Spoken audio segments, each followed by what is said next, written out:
Good morning, students. Let us start our class from where we concluded yesterday. So, if you recall, yesterday we discussed about, at the end of our class, we discussed about the construction of quadratic equation from roots. So, we just touch base on that, how to construct a quadratic equation from the roots. So, what we'll do, we will solve a couple of problems together, and then we proceed for the next topic. So before I start the class, before that, what I'd like to confirm that all of you are able to hear my voice very clearly and able to view the screen properly, dear students. Yes, sir. Okay, great. Now, dear students, the first point, construction of quadratic equation from roots, as you know, that if we know the two roots alpha and beta of a quadratic equation, then we can construct the quadratic equation in this manner. We discussed this thing. Those who want to recap, you can recap from the previous video lecture. So if you see here, you can either write, x square minus alpha plus beta into x plus alpha into beta equal to 0, or you can write in the form of x minus alpha into x minus beta equal to 0. Or you can write x square minus sx plus p equal to 0, where s is the sum of the roots and p is the product of the roots. Actually, these and these are same. I just, write in a little different manner. That's it. So as you know, this thing. So let us now solve a couple of problems together. The first problem, you please open your notebook as well. You also do along with me. The first question, what we are going to do is something like this. And the question will be available to you in few seconds. The first question, dear students, here it is. If the roots of x minus a into x minus b minus k equal to 0 are c and d, prove that the roots of x minus c into x minus d plus k equal to 0 are a and b. Classical question. How to proceed that one, dear students? Let me use a different color. So as we know that it is given that the roots of this quadratic equation are c and d. So let's see what we can do from here. From this one, if we make x minus a into x minus b minus k equal to 0, this implies what? This is x square minus of a plus b, right? Minus of a plus b into x, correct na? Plus ab minus k, correct or not, dear students? Plus ab minus k equal to 0. Now, roots of this equation, that is x square minus a plus b into x plus ab minus k is equal to 0, are c and d. So, from the relationship between roots and coefficients, what we can write? We can write c plus d is equal to minus of a plus b by 1, that is minus of a plus b plus 1, that a plus b by 1, that is nothing but a plus b. And product of the roots, dear students, c into d, that should be equal to c by 1. Why I'm talking about 1? Because the coefficient of x square is 1. That is equal to ab minus k. Okay, now, dear students, I hope all of you are able to get it. Yes, sir. So from here, what we get, dear students, so this implies what we get, a plus b is equal to c plus d, and a into b is equal to c into d plus k. And these two information will be helpful. Let's give this equation as these two relations, equality together as, equation 1. Now, what we need to find? Prove that the roots of this x minus c into x minus d plus k What are the roots what we can find? That we need to find. Now, dear students, let us find that what is the equation whose roots are a and b. If we can prove that equation is this one, we are able to prove it. Correct or not? Because what you need to prove? Prove that the roots of this are a and b. So let us form an equation whose roots are a and b. And if we can prove that equation is x minus c into x minus d plus k equal to 0, then we are done. So what we are writing? The equation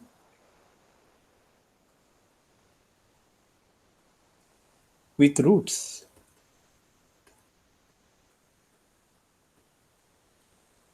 a and b is what? Simple term x minus a into x minus b is equal to 0. You can write in this manner also. Or you can write x minus a plus b into x plus ab equal to 0. That also you can write. In fact, both are same actually in this. Correct? No? X square minus sum of the roots a plus b into x plus product of the roots a into b, that is equal to 0. This implies x square minus, what is a plus b? A plus b is nothing c plus d, that is coming from the relation 1 what we wrote, minus c plus d into x, correct or not? Plus ab, what is ab? Ab is nothing but cd plus k. This is also coming from the same relation 1. So now let us rearrange little bit. If we rearrange the first three terms, that is, x square minus c plus d into x plus cd, what you are going to get? You are going to get x minus c into x minus d plus k equal to 0. So this is the required equation, no? Correct or not? So we are able to prove that the roots of x minus c into x minus d plus k equal to 0 are a and b. We can do it in a little different manner also. I took one approach. Another approach could be something like this. Okay, what is this equation? If we take this equation only, that is x minus c into x minus d plus k equal to 0, what we are going to write from here, dear students? We can write x square minus c plus d into x plus cd plus k equal to 0. Correct or not? This implies x square minus c plus d is what? C plus d is nothing but a plus b. If you look into the equation 1, ab. And what is cd plus k? Cd plus k is nothing but ab. Correct? So from here, what we can say? From here, we can say is that, a and b are the roots of this. Correct? This implies roots of this equation are a and b and proved. Correct or not? Yeah. So this is the way we can approach this problem. Let us solve one more problem, and as the earlier one, you can also do along with me. Never hesitate to let me know if you have any doubt in this in the question what and or in the solution what I'm doing. The next question, dear students, a very classical type of question. Every exam, you need to answer question based on these fundamentals. So let me solve this one. Here the question is, dear students, that if alpha comma beta are the roots of 3x square plus 2x plus 1 equal to 0, so that whose roots are 1 minus alpha by 1 plus alpha and 1 minus beta by 1 plus beta is x square minus 2x plus 3 equal to 0. That we are going to prove. How we are going to prove? If someone wants to answer, you can answer also. That okay. Proactively, if you want to answer, that sir, this is the approach I'm going to take. I'll welcome your statement if you want to. I'll appreciate. Okay, otherwise I can continue in explaining the solution. Okay, so let us take 1 minus alpha by 1 plus alpha is equal to gamma. Gamma is equal to 1 minus alpha by 1 plus alpha. And let's take delta is equal to 1 minus beta divided by 1 plus beta. Correct, dear students? Then what we are going to find? Our objective is to find the equation whose roots are gamma and delta. So what is that equation then? So the equation,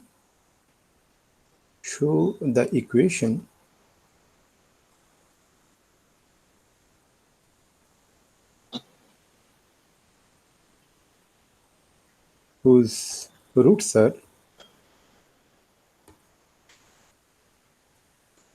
gamma and delta is x square minus sum of the roots, that is gamma plus delta, into x plus product of the roots gamma into delta equal to 0. Correct or not?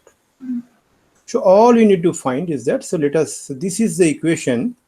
We need to prove that this equation is nothing but x square minus 2x plus 3 equal to 0. That is our objective. Correct or not, dear students? That we need to prove. That is our objective. But how we are going to get that objective, let's see. Now, what is gamma plus delta? Gamma plus delta, ultimately we need to bring it down in terms of alpha and beta. Why, you know, dear students? Because we know alpha plus beta and alpha into beta. Correct or not? Because alpha plus beta is equal to minus 2 by 3, as alpha and beta are the roots of this equation. No? Correct or not? So from here what we can write? From here I can write that alpha plus beta is equal to minus b by a, relationship between the roots and coefficient, dear students, minus 2 by 3, and alpha into beta is equal to c by a, that is 1 by 3. Correct or not, dear students? So this relationship, both these things we can give as, you know, equation 2, for example, jointly. Now let us find what is gamma plus delta. Gamma plus delta is nothing but 1 minus alpha divided by 1 plus alpha plus 1 minus beta divided by 1 plus beta. And we need to simplify this. Let us simplify. Now if you simplify, you will get something like this in the numerator. So numerator we are going to get what? 2 minus alpha, 2 minus 2 alpha beta. I hope you agree to me. So 1 minus alpha into 1 plus beta. I'm not simplifying it. If you can simplify 1 minus alpha into 1 plus beta and 1 minus beta into 1 minus alpha, ultimately you get 2 minus, you know, alpha beta. 2 minus 2 alpha beta. 2 minus 2 alpha beta. In the denominator, what we get? Just a minute. My digital pen started malfunctioning. Just give me a minute, dear students.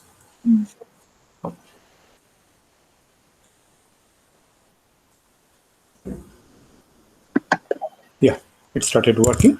So 1 plus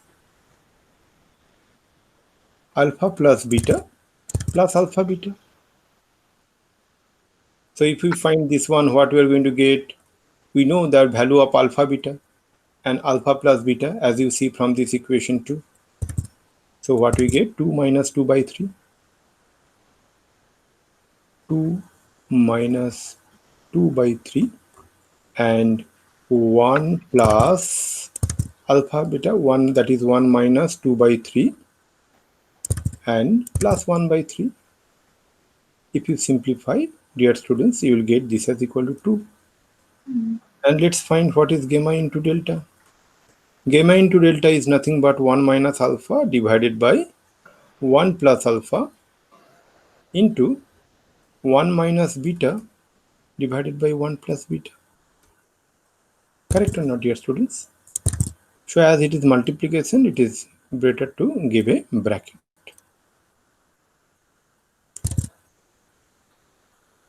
So this is equal to what?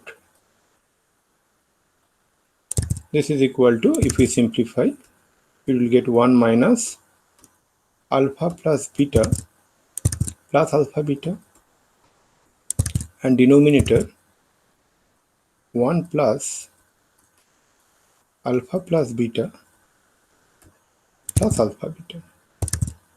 So what we are going to get? That is 1 plus 2 by 3 plus 1 by 3. Correct or not, dear students? 2 by 3 plus 1 by 3. And denominator 1 minus 2 by 3 plus 1 by 3. And if you simplify, what you will get, dear students, you will get 3. So now very simple. What is our equation then? Our equation is now, from equation 1, what we can say that our required equation is x square minus 2x plus 3 is equal to 0. And we are able to achieve it. Dear students, I hope all of you are able to get it, what I said, huh? And what I derived most importantly. Correct? No? Yes, sir. Okay. Great. Now, dear students, let's discuss the next topic. And the next topic, what I wanted to discuss is the nature of roots of a quadratic equation. That is a very important point. And let's start discussing on this. If you see, dear students, the nature of roots of a quadratic equation. What nature? What nature means what?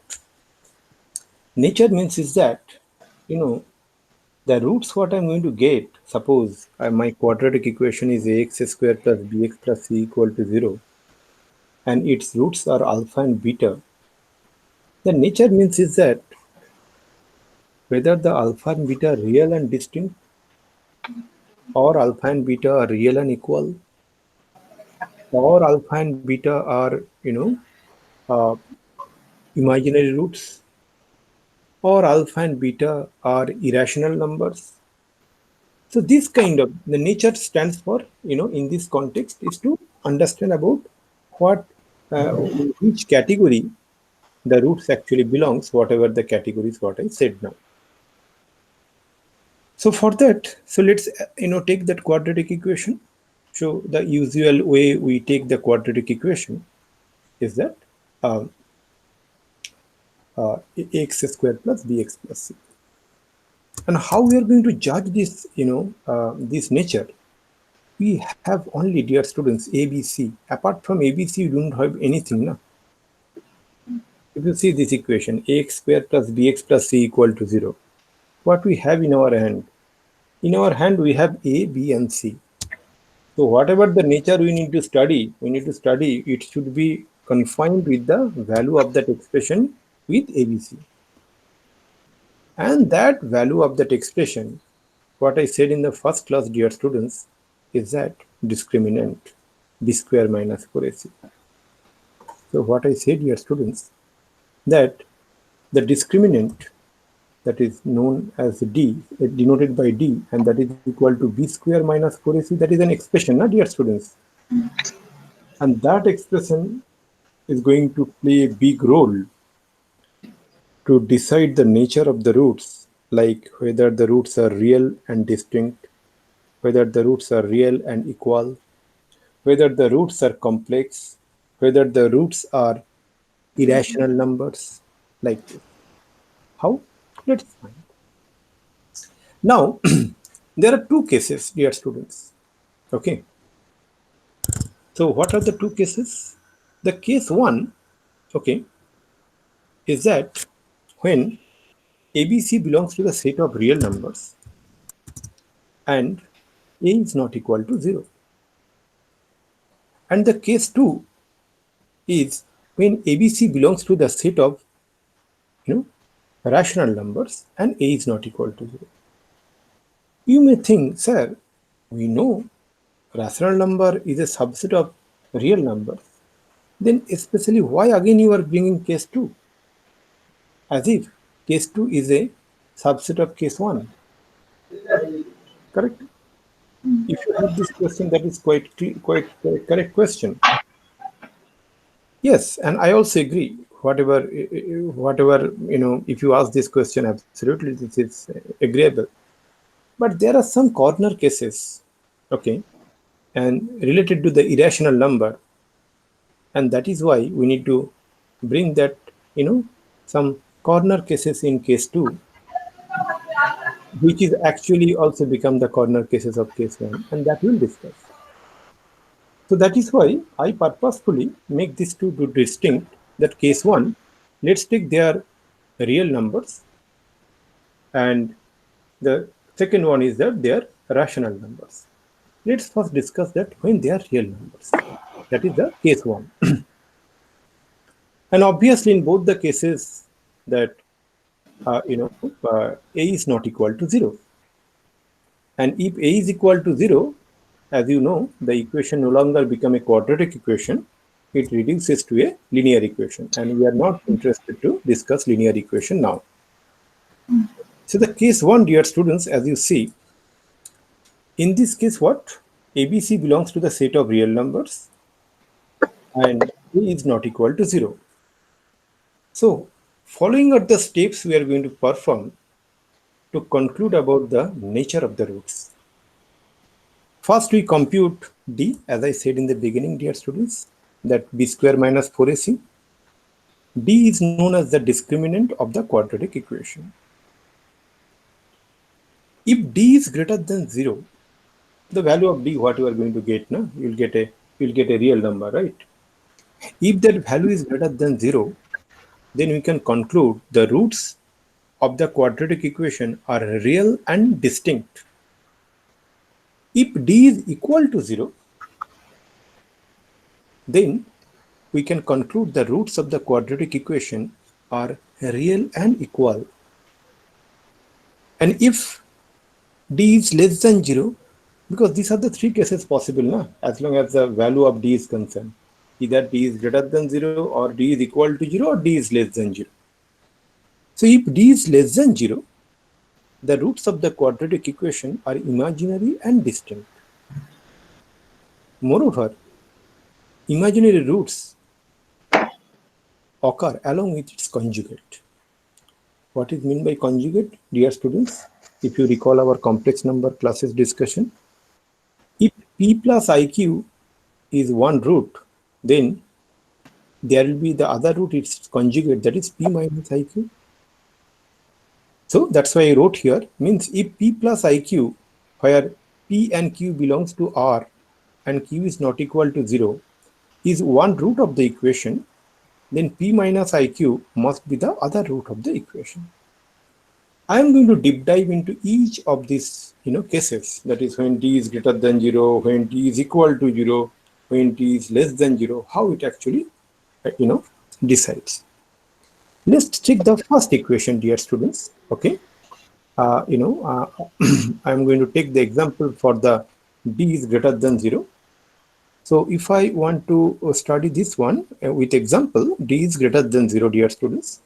So let's take an equation. It is x square, minus 3x plus 2 equal to 0. Now let's find the discriminant. What is the discriminant here? Here the discriminant is b square minus 4ac, that is minus 3 whole square, minus 4 into a is 1 and c is 2. Minus 3 whole square is what? 3 square 9. 9 minus 4 into 2 into 1 is 8. That is equal to 1. And d is equal to 1. That means d is greater than 0.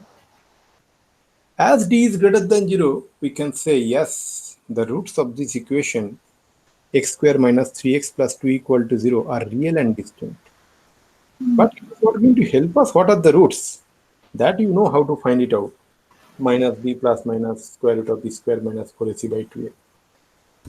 But it actually tells, without finding the roots, the nature of the roots. Correct, my dear students? Let's take the second one. Second one is that example of d is equal to 0. Let's take an equation called x square minus 2x plus 1 equal to 0. Now, what is the discriminant for this quadratic equation, dear students? That is b square minus 4 into a is 1 and c is 1 also. So that minus 2 whole square is what? 4 minus 4. That is equal to 0. So d is equal to 0. Discriminant equal to 0. That means what? The roots are real and equal. That you are 100% confident that roots are real and equal. But what are that root? That is different. That you need to apply the other concept you have already aware of. That if the equation is ax square plus bx plus c equal to 0, its roots are minus b plus minus square root of b square minus 4ac by 2a. For your understanding, I can write it here also. If the equation is that ax square plus bx plus c equal to 0, so its roots are x is equal to minus b plus minus square root of b square minus 4 into a into c divided by 2a. Okay, so this is the case. What we have just learned is that we experienced with the d when d is equal to 0. Now let's take a case when d is less than 0. Let me use a different color, dear students. When d is less than 0. So let's take an example of x square plus x plus 1 equal to 0. In this case, what is the discriminant? You will get b square, that is b is 1 here, 1 square, minus 4 into a is 1 and c is also 1. That is equal to, 1 square minus 4, that is 1 minus 4. That is equal to minus 3. And that implies what? D is less than 0. So you can say, okay, as you get d is less than 0, you can say with confidence that roots of the equation x square plus x plus 1 equal to 0 are imaginary. And dear students, sorry, dear students, as I said that imaginary roots occur along with its conjugate. Means if p plus iq is one root, then other root has to be p minus iq. Let's, experience it by solving this one only. The moment we get x square plus x plus 1 equal to 0, dear students, from here what we can find the value of x? X is equal to minus b, that is minus 1, plus minus square root of b square. B square is what? 1 square minus 4 into a into c, that is 4 divided by 2. So this implies what? This implies x is equal to minus 1 plus minus square root of minus 3. Square root of minus 3 divided by 2. That implies what? That implies x is equal to, so we can take from here, this is equal to, x is equal to what we can say minus 1 by 2 plus I into root 3 by 2. Correct or not, dear students? Complex number concept. And another one is that x equal to minus 1 by 2 minus I into root 3 by 2. So if you look into it minutely, these two numbers, complex numbers, are complex conjugate, correct or not? Minus 1 by 2 plus I into root 3 by 2 and 1 minus 1 by 2 minus I into root 3 by 2, they are conjugate to each other, no, dear students?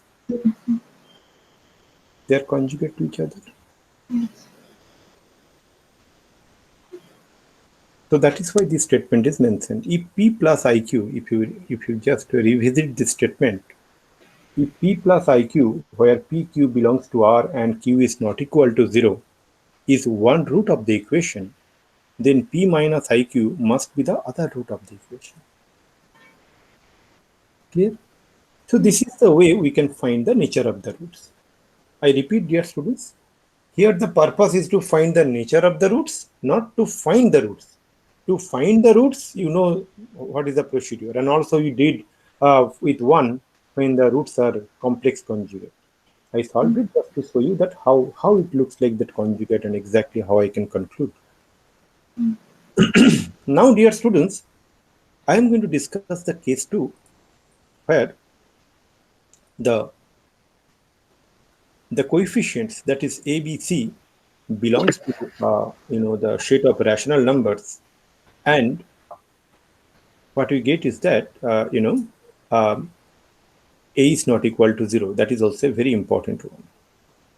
Here, the things are little different just with respect to the irrational numbers. Otherwise, it is absolutely, just like the, case what we just learned. Only simple difference. Little difference means I wanted to mean is that slight difference with respect to the irrational numbers. Let's look into it.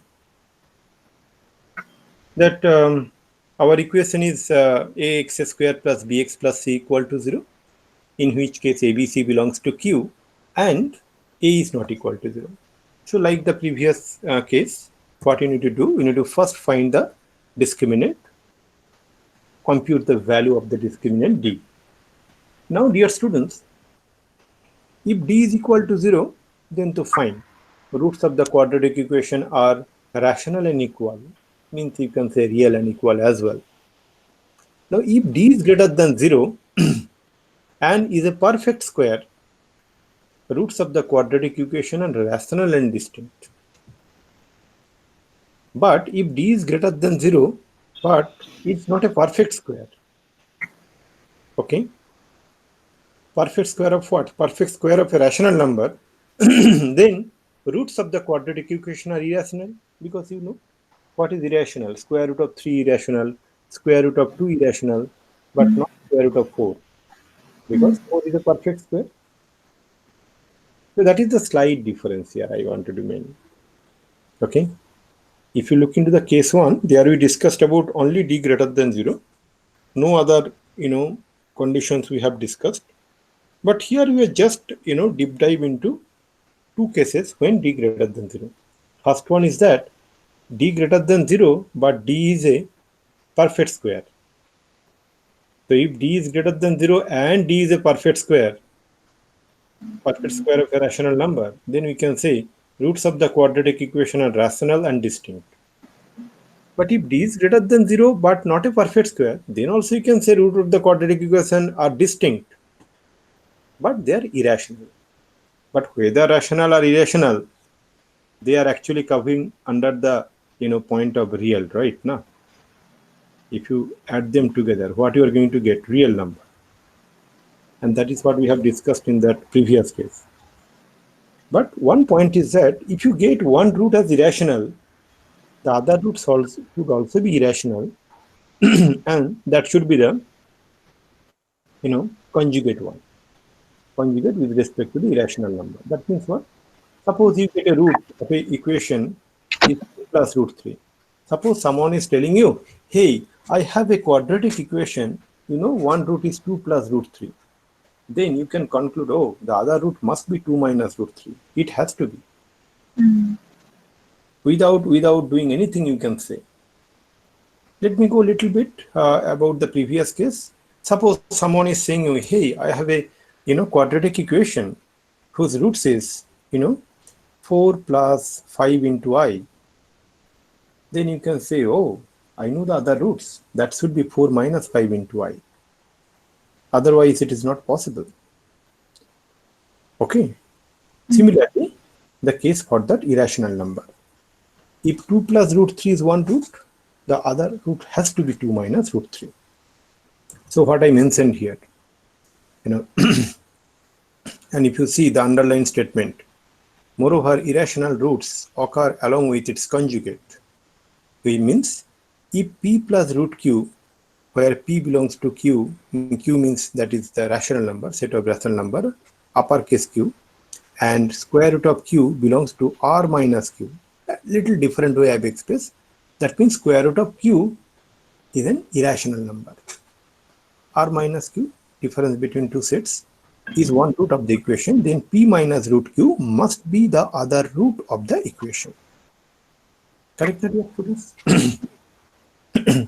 This is about the nature of the roots. Okay, now let's come to the last point. What is the last point? Last point is that if d is less than 0, then so you know, dear students, it is just like the case 1. If d is less than 0, then what we can say, dear students, the roots are imaginary and distinct. Okay, distinct, more than distinct, what we can say means we can say they are, complex conjugate. So if I read the statement, dear students, that if d is less than 0, roots of the quadratic equation are imaginary and distinct. Moreover, imaginary root occur along with its conjugate. Means if p plus iq, where pq belongs to the set of real numbers and q is not equal to 0, is one root of the equation, then p minus iq must be the other root of the equation. So I hope it is clear, dear students. We discussed all the points. So this is the nature of the roots. So in simple terms, what I can say is that after learning all these things, as long as the nature of the roots are concerned, I can just summarize with a little bit of pictorial description. Suppose you have a quadratic equation, something like this: ax square plus bx plus c equal to 0. And what are the underlying condition? A is not equal to 0. A, B, C belongs to the set of real numbers. Then what if you, for the nature of the roots, all you need to find is that, here you are going to find the value of an expression called b square minus 4ac, that value. Okay, b square minus 4ac, which is also known as the discriminant d. If you find there are three things, as the value is concerned, this could be three things, dear students. One is that this value is greater than 0. Then you can say the roots are real and distinct. Correct? Quadratic equation has two roots. That means both the roots are real and distinct. If it is equal to 0, then you can say a real and equal. If you get it is less than 0, then you can say complex conjugate. Correct? Now, when you get d is greater than 0 and d is not a perfect square, then we can say more than real and distinct, we can say they are irrational and conjugate. So this case I'm not again repeating here, but this is a simple thing. Simple way you can say, just by looking into the value of the discriminant, whether it is positive, 0 or negative, you can make this conclusion, dear students. The next point what I'm going to discuss, dear students, is going to help you to solve the questions, in the entrance examinations efficiently. What we are going to discuss? We are going to discuss some conditions to be true when the roots of a quadratic equation is greater than a certain number, less than a certain number, in between a number, like that. These are simple steps, conditions I am going to mention. And if you remember this thing, you can solve a question very efficiently. And dear students, in entrance examination, okay, one major constant is the time. If that question paper is given to you for 8 hours, most probably you can answer all the questions. Unfortunately, this is not the practical case. Okay, the practical scenario is that you need to answer all those questions in that stipulated 3 hours of time. So it is very important that we know the optimized way of, doing things. Correct, no? There are several examples you can take that when you know the step-by-step methods, it's going to help you a lot. For example, whatever we have discussed so far, if some big inequality expression is given, and you just use wavy curve method very properly, It is a matter of a minute to find an answer. If the question is given that, okay, find the greatest term in the binomial expansion, if you recall the steps what I mentioned, it's a matter of a minute, less than a minute, dear students, less than a minute. So similarly, let me discuss you the first point. And after the class, you can experiment with all these points, dear students. And you will find, yes, Sad was telling absolutely correct thing. How efficiently I can do all these things without, doing much, calculation and much time spending. Condition for both the distinct real roots of a quadratic equation greater than a real number. Let ax square plus bx plus c equal to 0 be a quadratic equation with two distinct real roots alpha and beta. And let k be an arbitrary number. Now let k be any arbitrary real number. So this is the quadratic equation and k be any arbitrary real number. So what about the statements you are saying, dear students? It actually boils down to this statement, that if alpha and beta be greater than k, what conditions has to be satisfied? Correct, no? The first condition, so all the three conditions what you see, dear students, has to be satisfied at the same time, simultaneously. When something happens same time, that we can say simultaneously.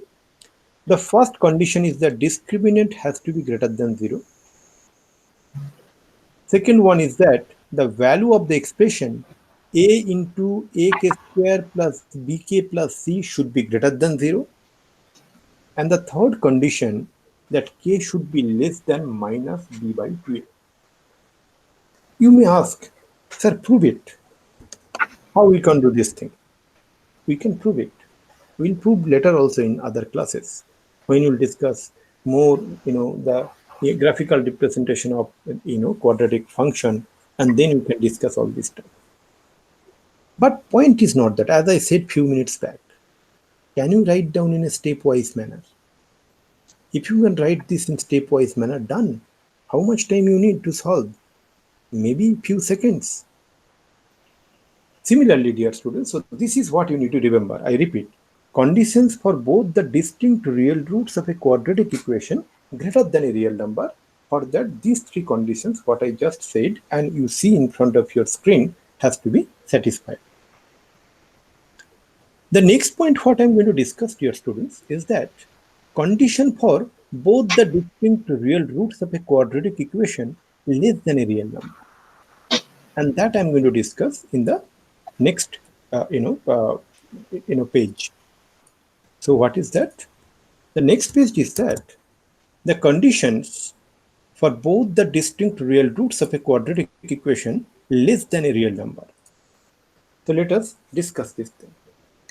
So let ax square plus bx plus c equal to 0 be a quadratic equation with two distinct real roots alpha and beta. Let k be any arbitrary real number. Now, if both alpha and beta is less than k, then the following conditions has to be true. What is the first one? Condition 1 is that d should be greater than 0. Condition 2 is that a into ak square plus bk plus c is greater than 0. And the third condition is that k should be greater than minus b by 2a. If all these three conditions are holding true at the same time, we can say, okay, both the distinct real roots of the given quadratic equation less than a real number k. That means both the roots alpha and beta of the given quadratic equation ax square plus bx plus c equal to 0 are less than a real number k, which is also given, which will be given in the question what we are going to solve. Now the next point, dear students, okay, condition for a number to lie between the distinct real roots of a quadratic equation. So what is the next one I'm going to discuss, dear students? That condition for a number to lie between the distinct real roots of a quadratic equation. So let me first write it down, then I'll explain.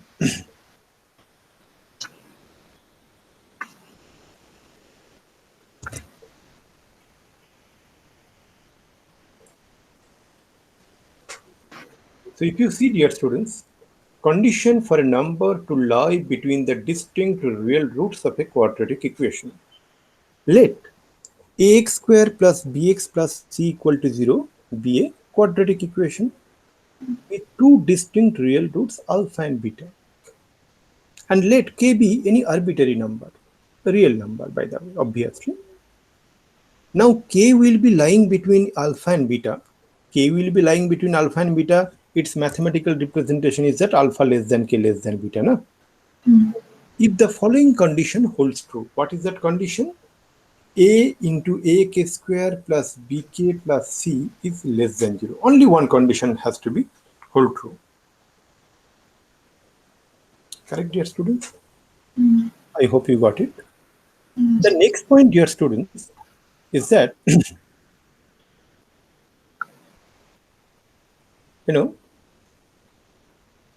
the condition for exactly one real root of a quadratic equation to lie in an interval. Condition for exactly one real root of a quadratic equation to lie in an interval. Let me explain you in the next page. Very effective, dear students. These point notes are very, very effective. So what is the point of discussion now, dear students? The condition for exactly one real root of a quadratic equation to lie in an interval. Let ax square plus bx plus c equal to 0 be a quadratic equation with alpha be one real root of the equation. Let pq be any arbitrary interval in which p is less than q and pq belongs to the set of real numbers.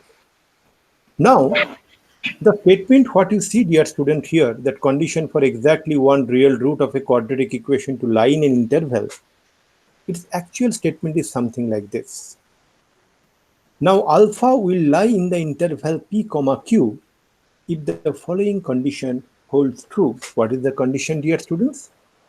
ap square plus bp plus c into aq square plus bq plus c should be less than 0. And how you are going to find ap square plus bp plus c, dear students? Just take that corresponding polynomial expression, not the equation, only the polynomial expression.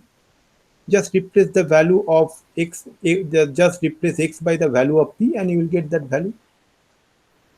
We'll do one problem together for the next one, next condition. You may think that, okay, sir, you solve with one problem, then it will be more clearly understandable.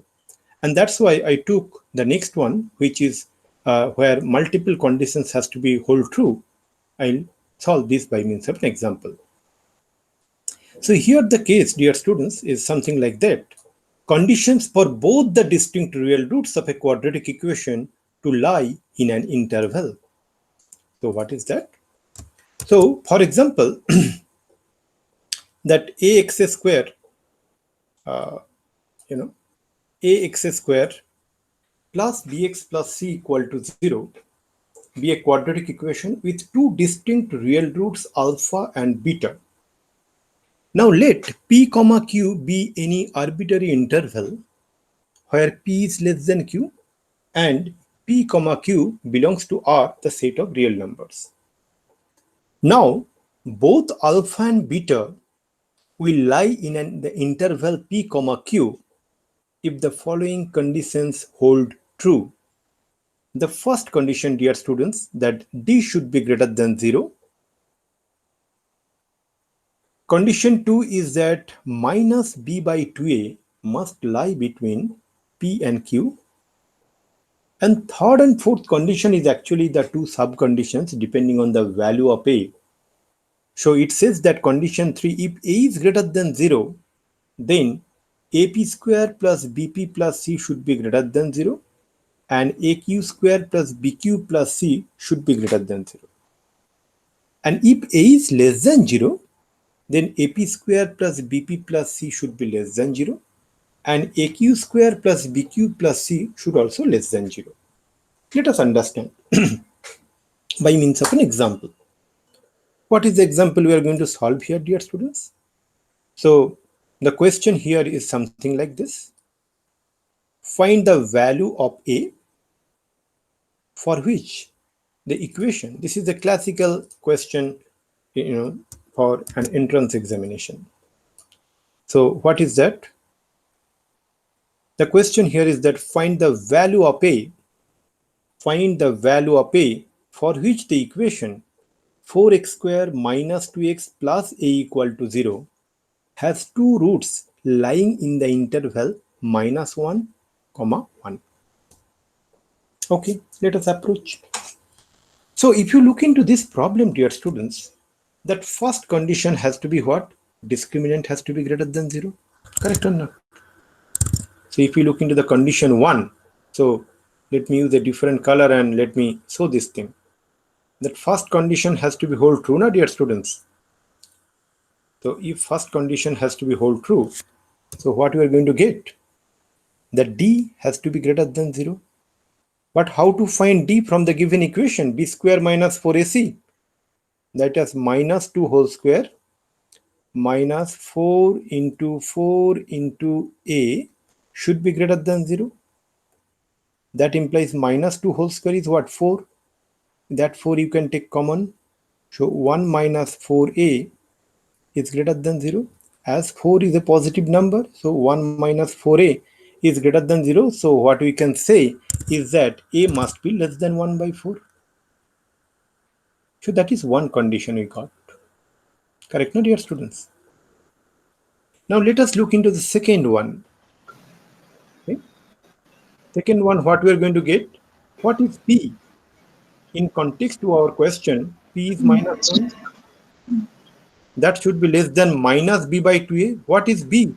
b is minus 2. So minus of minus 2 by 2 into a. 2 into a means what? 2 into 4. And that should be less than q. In context to our question, q is 1. Let's see what it is. Minus 1 less than minus of minus 2, that is 2. 2 by 2 into 4, that is 1 by 4. Less than 1. And we see this is very much true. So there is no conclusion we are drawing from here because it is a true. But if you see this is false, then the question doesn't make sense. Okay. Now, between the condition 3 and condition 4, which is in context, which is applicable to our question? Condition 3, because a is greater than 0. What is a in context to our question? 4. Into the equation, dear students, 4x square minus 2x plus a is equal to 0. That means a, which is the coefficient of x square, is greater than 0.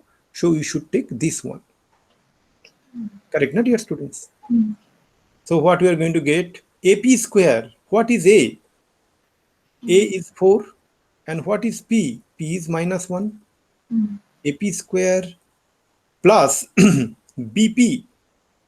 B is what? B is minus 2 into P is minus 1. Plus C. What is C? C is A. This has to be greater than 0. And AQ square, that means 4 into 1 square, correct or not? Plus B.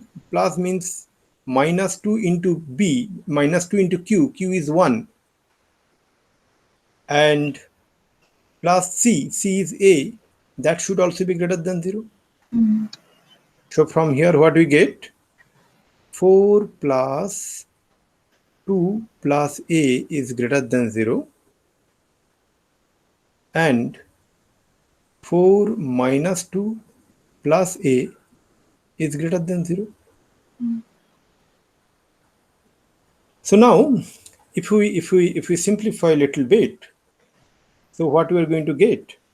We are going to get a is greater than minus 6 and a is greater than minus 2.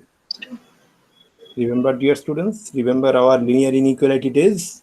What you can say? A is greater than minus 2, correct? No? Yes. The number which is greater than both minus 6 and minus 2 is a number which is greater than minus 2.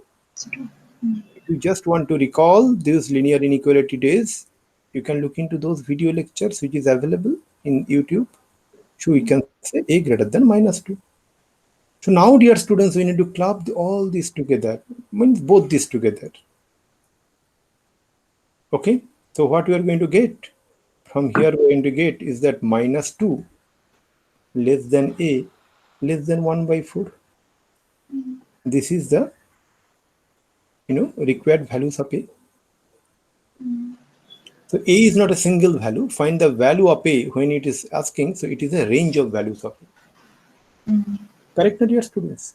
So now if you look into the problem, that is the find the value of a for which the equation 4x square minus 2x plus a equal to 0 has two roots lying in the interval minus 1 to 1, and you do not know the steps. Think about how you will approach. You can solve that problem.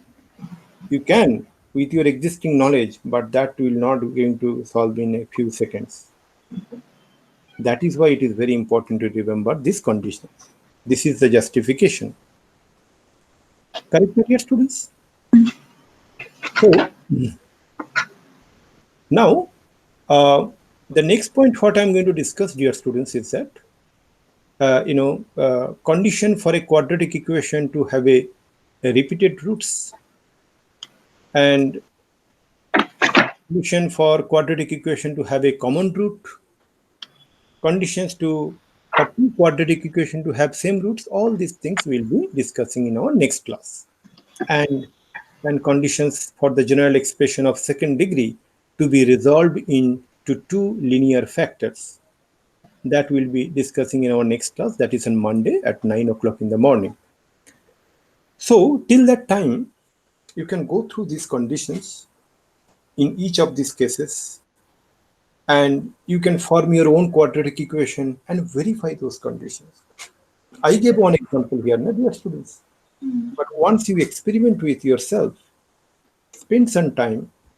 These video lectures will be available to you in another 2 hours from now. Look into the class note, what I'm going to share with you in another 15 minutes from now, and things will be perfect. Okay, dear students. With this note, I would like to conclude the class for today. And as I requested in our earlier classes, please continue appearing the DPPs one at a time, one DPP per day.